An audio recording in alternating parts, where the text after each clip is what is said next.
Welcome, everyone, to another episode of Taking Up Space, a Michelle A. Mayer podcast. Always excited about coming forward, you guys. Today is absolutely no different. Today, I wanna equip you guys with a perspective, something that you can utilize so that you can get the most out of this upcoming year. I had heard something on social media about gatekeepers and about how it is so difficult nowadays for people, new, fresh minds and fresh perspectives to come forward, because now it seems like in today's society, we have a photocopied way of picking people that we feel are good business interests. If you're not looking like what the next person is doing, or if you're not going about it in the way that the other person did it, then you're not successful. We see this all along our path, whether it's all over social media, whether it's in the morning huddles we have to our sales teams. We read it in various content on blogs or within business journals. If you're not really focused on what method that has been proven by somebody else is focused on, and they've been able to sell it to other people, and those people have been able to manufacture that particular result. If you don't follow in that particular way of doing things, then most times people are not going to take a chance with you. People are not going to really pay a lot of attention to you. It's as if you have to have already made a name for yourself in whatever capacity, or you've got to be aligned to the right people. And a lot of times, really good talent falls to the wayside because they're not the type of people that align to all the right people. They're not usually the people that you'll find really doing what it takes to befriend someone because they feel like they're going to be their savior in solidifying a role within whatever environment that they find themselves needing to be aligned to showcase their talent and to really make a name for themselves. There's really no gatekeepers out here in today's society that really are looking for fresh talent, new talent. They're not looking for newness. They're not looking to see what God is doing next. In fact, a lot of times the gatekeepers are setting up a scenario where it establishes a cadence of stale stuff. So you really never get anything fresh. You just get youth. You just get new, younger people that are following a particular pattern that's already been proven, or so you think. It really hasn't been proven, it just worked. And that's what I want to speak to today. And I want to use some of my experiences to assist you, because I've had a very I've had a very interesting walk. I've had a high activity walk, y'all. Like, I don't ever want to come on here and be like, okay, I want to tell you a story about me as if I'm so great. No, I want to tell you something that you can use because I know you can relate to it. Because what I experienced was on a monumental scale. A lot of my stuff that I've gone through has been so monumental that there's no other story that I can use that is more relevant to it. If you like, I could use somebody else's story.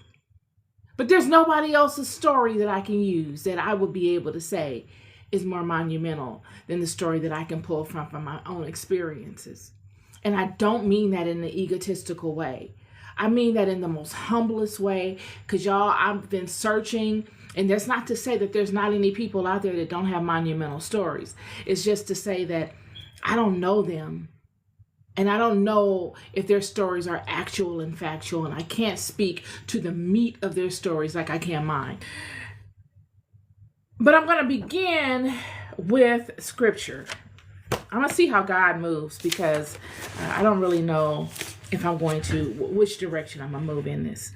We're going to speak to First Chronicles chapter 9, verse 21. And Zechariah, the son of Meshelemiah, was porter of the door of the tabernacle of the congregation.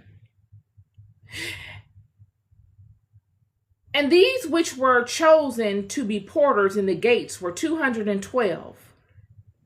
These were reckoned by their genealogy in their villages, whom David and Samuel the seer did ordain in their set office. So Zechariah, the scripture begins with speaking to Zechariah, the son of Meshelemiah, was porter of the door. He is the porter. He's the gatekeeper. When you hear porter, you gatekeeper. He is the one that establishes who gets in and who gets out to the door of the tabernacle. Very prestigious position. And all of these positions, there were 212 gatekeepers that Samuel, the seer, Samuel, the man of God that established David and blessed him, and that established Saul and blessed Saul. This same Samuel, along with King David, will come up with the idea of doing this. Samuel and David have established that there are going to be 212 gatekeepers that guard the tabernacle. And they are of the Levites. So what the Bible is conveying in scripture is that this is the example of gatekeepers coming into play biblically. They would be people ordained in what we would consider office, the priesthood, to manage the coming and going or the administration of the tabernacle, to make sure those that get into the tabernacle are worthy. There's a level of accountability as to who gets in and who doesn't, who brings what, because you had gatekeepers over various things. I'll keep reading. So they and their children had the oversight of the gates of the house of the Lord, namely the house of the tabernacle. So they were, all of these 212 were the gatekeepers to the house of God, namely the tabernacle, by wards. So they had them broken down in wards, east, west, north, and south. And 4 quarters were the porters, toward the east, west, north, and south. And their brethren, which were in the villages, were to come after 7 days from time to time. And for these Levites, the 4 chief porters, those of the east, west, north, and south, were in their set office and were over the chambers and treasuries of the house of God. So this role is a fixed role. These Levites that they have established, this is a lifelong calling, y'all. You get this seat, you're set up for life. It's your lifelong responsibility to manage the tabernacle and the house of God. Who gets in and who does not. You manage the gate. And what we find in scripture is similar to what we find in the world today. You see, many of these same gatekeepers are established in corporate entities, and they distinguish who gets the role and who doesn't. They distinguish what talent comes into the house, whether it's a corporation or whatever the physical space is.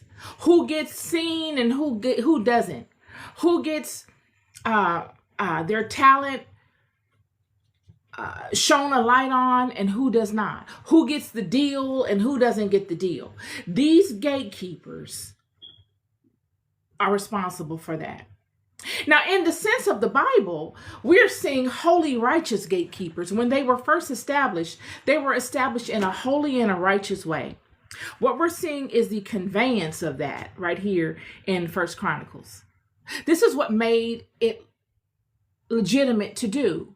It was as if these porters, these gatekeepers, were of the Levitical priesthood, and by that alone established them the authority to do so. Because the Levites were the priests of Israel. The Levites were the ones to uphold God's law, to make sure it was understood by the people. They honored all of God's stuff. They were the cleanest vessels of the house, the purest of Israel. And because of their purity, they had been granted the responsibility of being able to be fair and to really use their knowledge of the law of God and their knowledge of those that will come amongst them to determine how those amongst them would be able to assist God in the upliftment of God's house. They would be the scouts. They would be those that would determine who would be able to be most used in God's system, giving them a very strong presence in the direction in which the children were led. And we find that today in the world. I mean, I can recall times when I was in corporate America and it was just getting past the gatekeeper. That was the issue. I've always had a tremendous sales experience. So, whether it was cold calling, all you salespeople out here that know cold calling and getting past the gatekeeper was like the number one issue. If you can get past the gatekeeper and pinpoint the decision maker, half the battle is done. It's just a matter of time. It's just it's a personality thing, and it's just a matter of time from there. Yet getting past the gatekeeper was challenging. And what we find now today is even more so challenging. Because even though these corporations hire people to be gatekeepers, gatekeepers will make it or break your entire environment. They will give you the edge or they will make you stale. Gatekeepers. You as the owner hiring gatekeepers, you can't manage every avenue of your business. You don't have the time to go out and weed all the talent out. You hire people to do that. You hire people that have conveyed a certain level of excellence or expertise in a field that you can trust, that you feel are proven to be able to find the best within that particular vertical that you're in to assimilate within your environment, making your environment better. Yet if your gatekeeper is off, you won't get the talent. You see, a lot of times the talent has a process as well. Those that have risen to a certain level of excellence,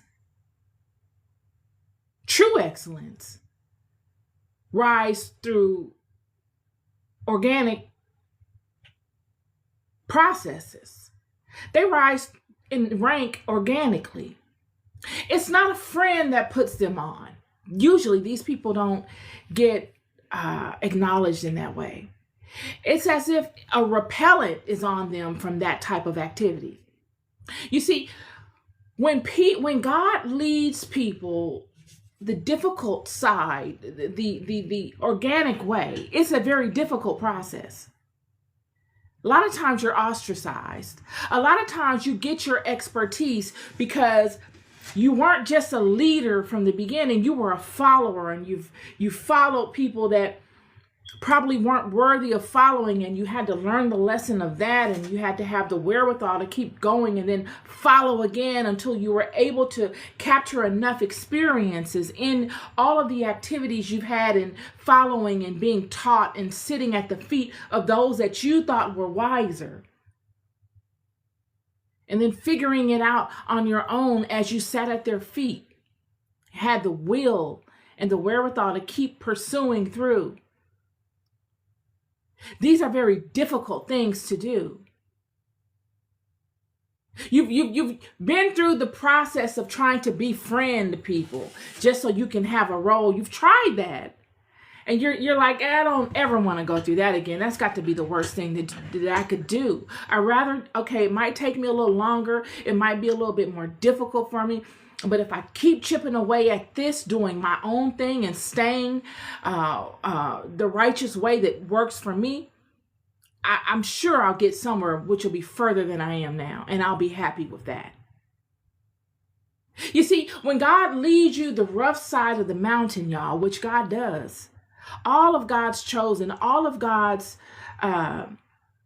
leaders were led the rough side of the mountain, so that when they come amongst the porters,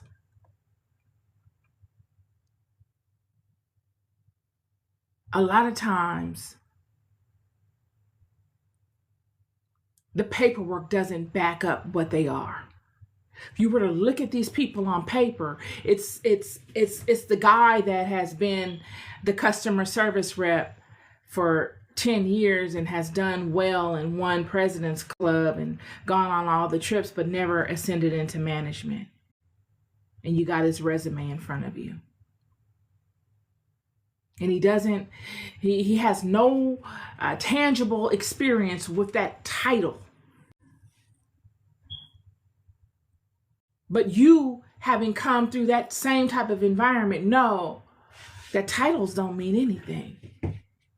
That is action oriented, and his actions speak for him. Yet if you don't have that type of experience, you'll see it as a risk. You'll see him as someone that lacks in some way, when in fact he may not lack at all. He may have more experience and more qualities that will lead to a greater success than someone that's been a manager for 15 years. Porters, gatekeepers. A lot of times when it gets to specific levels, it becomes personal. It becomes a personal interest. And that's what we will find with the Levites. The role would get to their head, in a sense. They would not manage this role well. So much so that God would dismantle the priesthood. The Levites never saw it coming. They would never have thought that they would be outdated, shelved. They legitimately got shelved. God would replace them with the Davidic line. God would shelve them. All of these gatekeepers, all these people in charge of these roles would become corrupted. It was no longer about the love of God. It was no longer about the love of the role and doing the role right and finding righteous people and doing things the way that God established it to. It became petty. They began doing things out of ego because they could. Mark speaks to this. Mark chapter 11, verse 17. And he taught, saying unto them, is it not written, my house shall be called of all nations the house of prayer? But ye have made it a den of thieves. It's where they get den of thieves from. That old saying, slogan. He's saying, Jesus saying, my house shall be called a house of prayer for all nations. But because you have been put in charge, entrusted with specific roles, you've changed the will. And this is what happens with gatekeepers. They change the will. The organization that you're representing has a particular will. You're hired to fill a particular will, a role. Yet if you are not strong enough, if there's not enough management of the gatekeeper will corrupt the gate.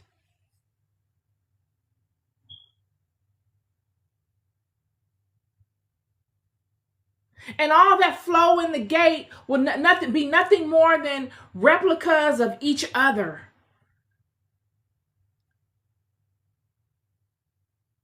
Just carbon copy replicas, one after the next, of one another. I'm going to give you an analogy, and I'm going to end it with this. I said this one before, and I wish I had the video because I was just going off the rip one day. I was at a hotel in Los Angeles, the city I live in, and I was down by the pool, and I was thinking about this many years ago, probably 4 years ago, about how if you keep going and you don't worry about the gatekeepers, you don't critique your offering or your gift to meet or match a gatekeeper or to solicit to a gatekeeper. You keep your gift authentic and you hone in on that. And that if you do that continuously, you take what comes from it, the good and bad, those people are going to have to come see you, friend. Those people, whoever those people are going to have to come see you, whether it's the onlookers that are teasing and always having something to say that is negative, or whether it's the people that don't have faith in you, silently, that don't really have a lot of faith in you. Whoever they are, they're going to have to come and double back to see you. So I've always worked in a sales environment. And this particular environment I was working in was a glorified call center. It was a sales environment. People were making good money. You didn't have to have a degree to do it. You just needed to have the ability to do the role well, and you could make really, really good money. And I was very happy that I got the opportunity, and I felt very lucky. I was in my early 20s. I might have been 22, 23. And so I felt very, very happy that I got this role. And I came into this role. It was my first corporate job. I had never sold anything in my life. And I got past training, and now I'm out here on the floor with the big guys. And these people were on their desk. I mean, it wasn't like they had to share a desk. Everybody had their own desk and they had their own stuff, and it was all decorated real nice, and everybody had been there a long time. So everyone was vetted and invested, and it was a family. And I came in with a whole new group of people. So we were the new people in a pre-existing environment. And most people were kind to us. But then there were some that were a little territorial. They were very confident in the level of success that they amassed in that role. And they would, you know how you are when you're in an environment of people and you're new, and they want to show you that they're the successful people in the office. And so I was sitting next to this individual that was one of those people, and I would ear hustle what this individual was saying on the phone whenever a call would come in, and how this individual would handle the call. That's how I was learning. I mean, I had the fundamentals to the job, but I didn't have the intricacies of really what you do when you actually go live in your lights, camera, action with the customer. And I'm absorbing it all. I'm the student. I'm just listening to everyone around me, and I'm intimidated. Everybody is polished and pressed and professional, and taking the role very seriously, as if they are, business owners. They're looking at themselves as a business owner within an organization. It wasn't just a job. It was a career. And I'm listening to them, picking up nuances and hearing terms and seeing how they position particular products and negotiate. And I spent most of the first week doing that. And I would come up with excuses as to why I have not taken a call. You know what I mean? And when I did take a call, I would be soft-spoken. I didn't want anybody to hear me. And I would notice that when I did take the call, all the chatter that was going on in the office amongst people on their own respective calls would slow down, and they would be trying to hear what I'm saying. And as a young person, very immature and new, I didn't know how to take it. I was offended in a sense, like, why don't you guys mind your own business and like leave me alone? Why are you listening to me? And long story short, my manager came over and she's like, Mayor, you got to get on this line. I mean, are you needing more training? Are you struggling with something? And I know everyone was listening. We're in an open environment. And so I was like, no, I'm not struggling. Okay, I'm going to take the call. I'm going to take a call now. So I took the call, and someone called in and they wanted details about their account. And, everyone's listening to my rhetoric and how I'm answering the questions and how I'm not taking command of the conversation. I'm basically a customer service rep. You know what I mean? I'm not positioning. I'm not negotiating. I'm not consulting. I'm just doing what the customer asked me to do. And when I began to position the product, it just was terrible. It was terrible. The customer was commanding the conversation and very frustrated with me because I wasn't answering the questions the way that they wanted me to answer, and appropriately and rightfully so, because I didn't know what I was doing. And the customer ended up hanging up, and I could tell that everybody knew that I did not handle that well.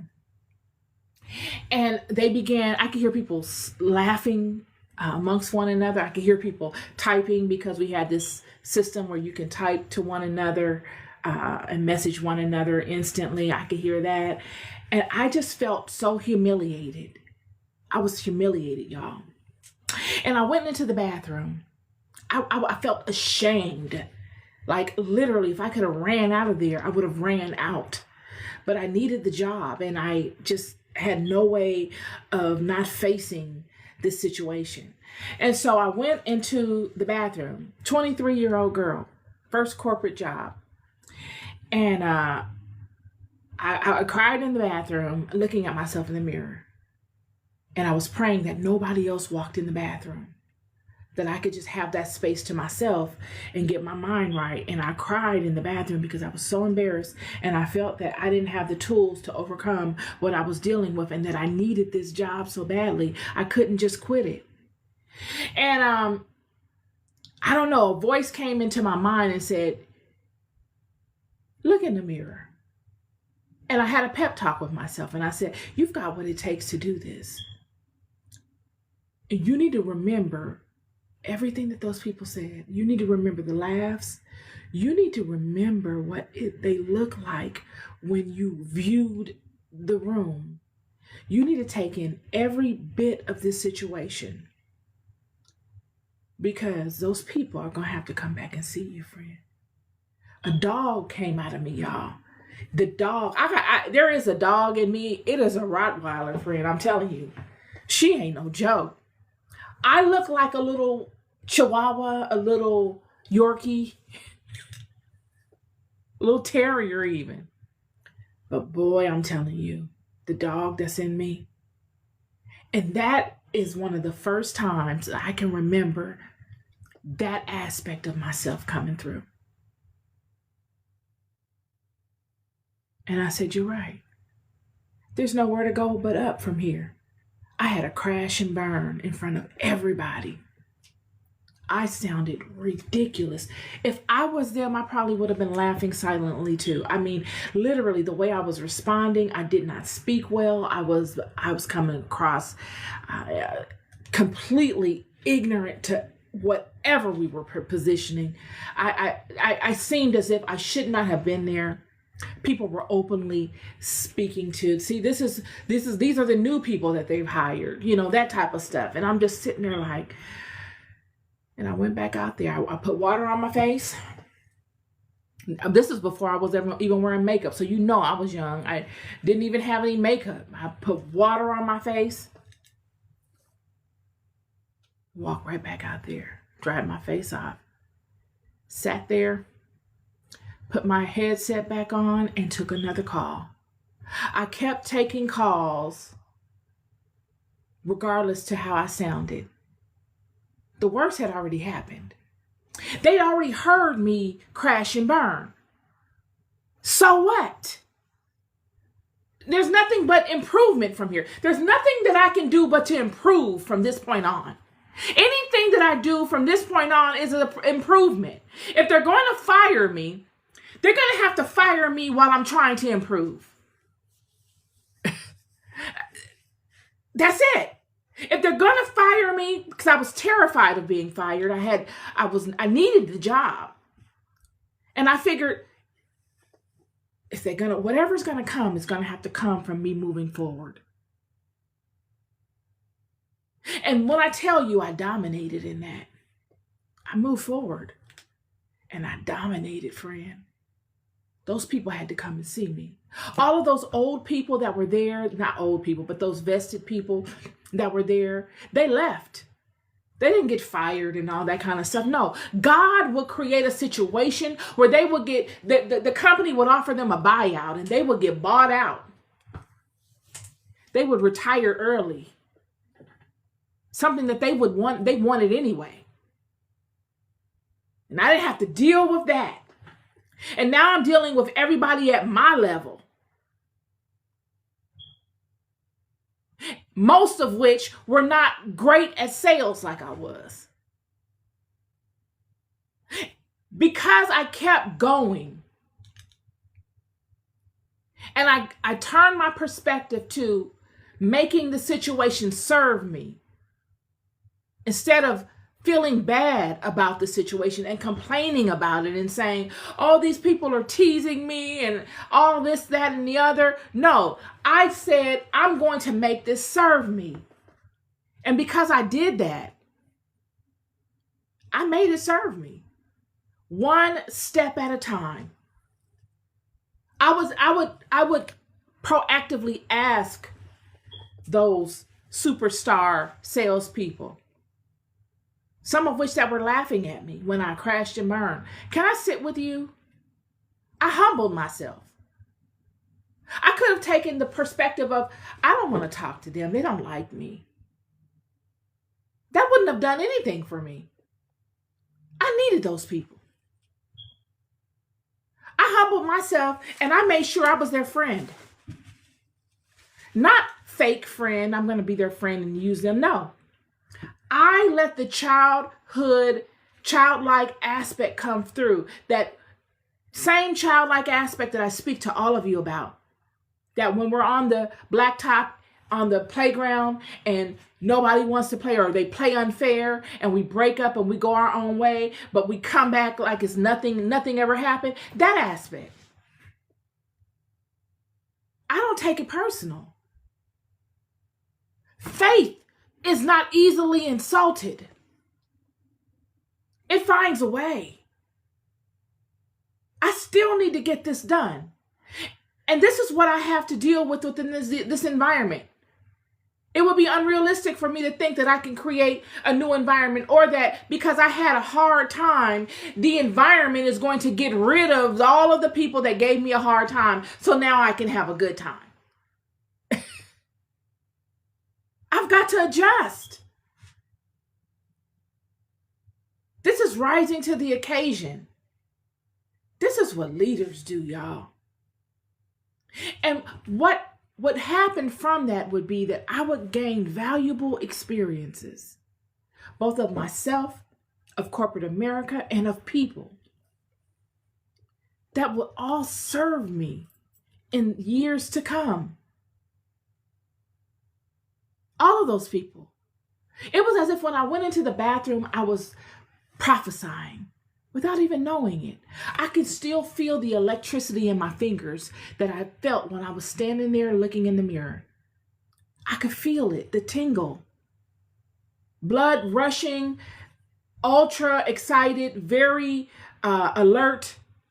And I told myself, these people are going to have to come see me.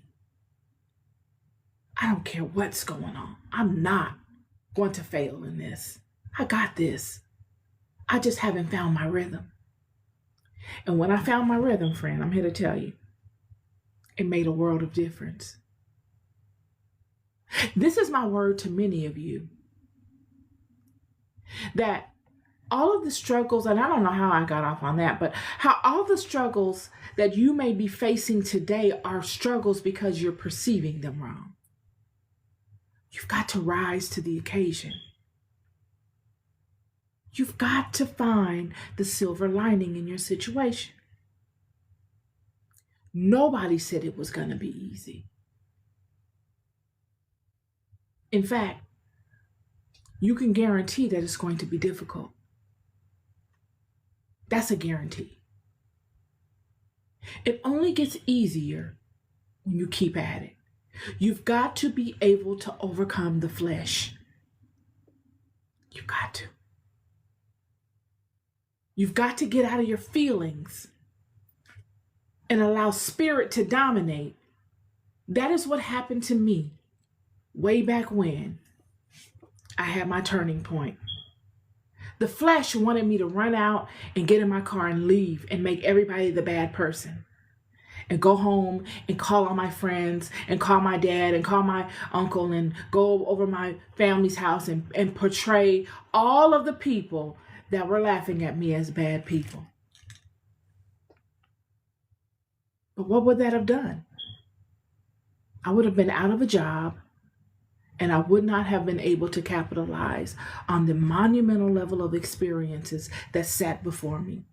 That difficulty was a mountain that I needed to climb that would give me stripes, testimonies, vital experiences that would build upon one another so that I could go out and conquer larger mountains. And most importantly, so that I could go out and help somebody else.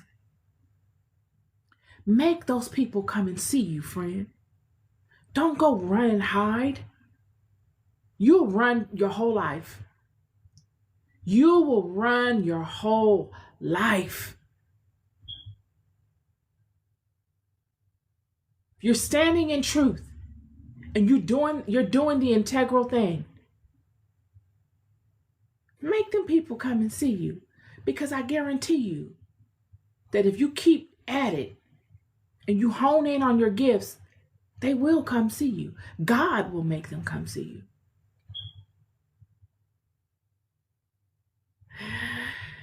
This is my word for you today. This is it. I don't know how I got off on that. But this is the word. Gatekeepers. A lot of times, God will put you in front of the gatekeepers, friend, for you to teach the gatekeepers. The gatekeepers need teaching as well. The gatekeepers need leading as well. All of those people that I saw as vetted and vested pillars within that environment,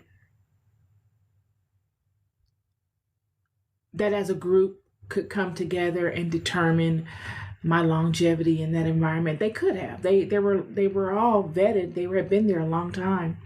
I was new. They could have come together and said, she's not going to work out, to my manager or to the director, and they would have taken their word for it. I saw them as gatekeepers.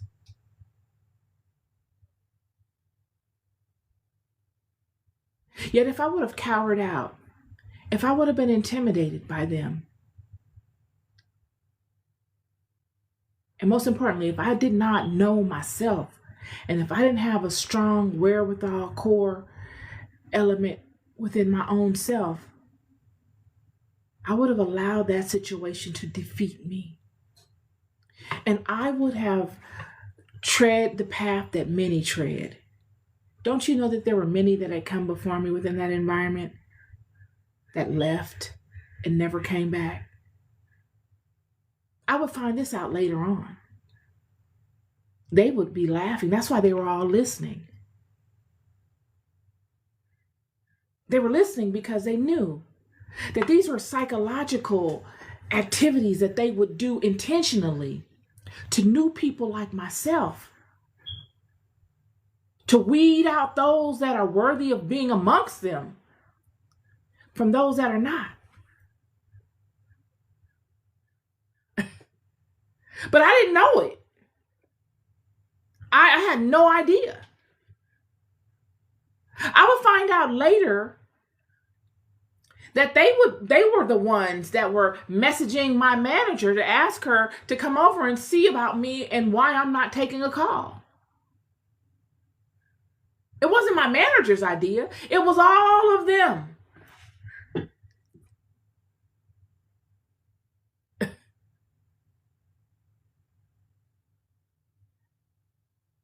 I would never have had the testimony. I would never have been proven by the science of it, because that's what it was, a science. A science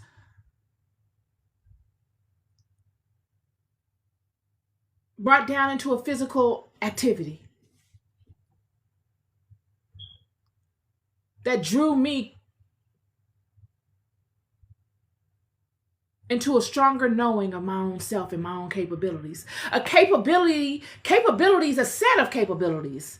A set of capabilities that I would need, not want, not desire, but that I would need to have to be successful in that role. You see, the capabilities that I gathered in overcoming my own mind and persevering and what looked like utter failure would be ways that they could justify hiring me. You see, if I was not able to persevere through the small stuff, there would get a point that I would just quit. And then they got to go and train somebody else.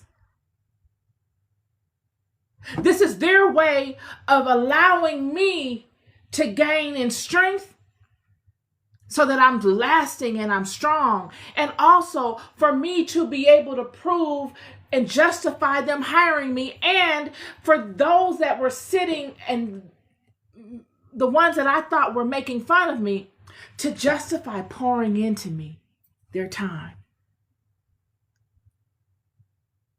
But I would never know it. I would never know. This is my word to you today. I know I'm all over the place with it, but this is how God is moving through me. I was coming on talking about gatekeepers. And I guess this does align to the philosophy of gatekeepers, but more so, it's a word for any of you that are struggling with things that seem like obstacles in your path. It's how you view them. Do you see yourself capable? How do you see yourself? Do you have faith that is grounded enough that will lead to a knowing? And it is this knowing that faith leads to that will give you longevity in that thing. That knowing that you'll get, if you follow that path, will never depart from you. Even if you leave the organization or if you retire the business or whatever it is. That knowing stays with you. Make those people come and see you, friend. And you know how you make them come see you? By first you seeing you. You don't always see you in the beginning. A lot of times it takes you keep coming back, keep chiseling back, chiseling at it. Whatever it is that allows you to see you better. And you chiseling at it allows other people to see you. And other people seeing you. A lot of times that builds you up. Allowing you to see you broader and bigger and fuller. This is my word for you today, y'all. Not all put together today. It was a weird energy today. You know, it's been a weird energy lately. But I keep going. I move with it. You're loved more than you'll ever know. I'll never stop telling you. Be good to yourselves and be good to one another. Peace and love.